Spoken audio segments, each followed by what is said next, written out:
NIA কি জানতে পেরেছেন জানেন?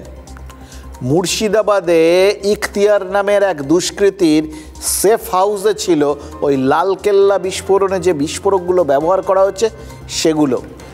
এই ইখতিয়ার নিজে যেমন বাংলাদেশি, তেমনই অনেক বাংলাদেশি নাকি দিল্লি বিস্ফোরণের আগে ওই জঙ্গি সংগঠন লস্করের ভিডিও কনফারেন্সে ছিল।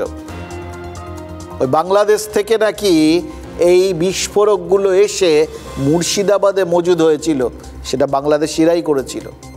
এটা যেরকম সদ্য জানা গেল, তেমনি এটাও তো সদ্য জানা গেল যে দিল্লি বিস্ফোরণে বাংলাদেশি মাথারাও জড়িত থাকতে পারে পুরো মাত্রায়। এবার ভারত কি করবে? ভারতে যে কোনো সন্ত্রাসবাদী হামলা যে যুদ্ধ হিসেবে দেখা হবে সেটা তো প্রধানমন্ত্রী অনেক দিন আগেই বলে দিয়েছিলেন।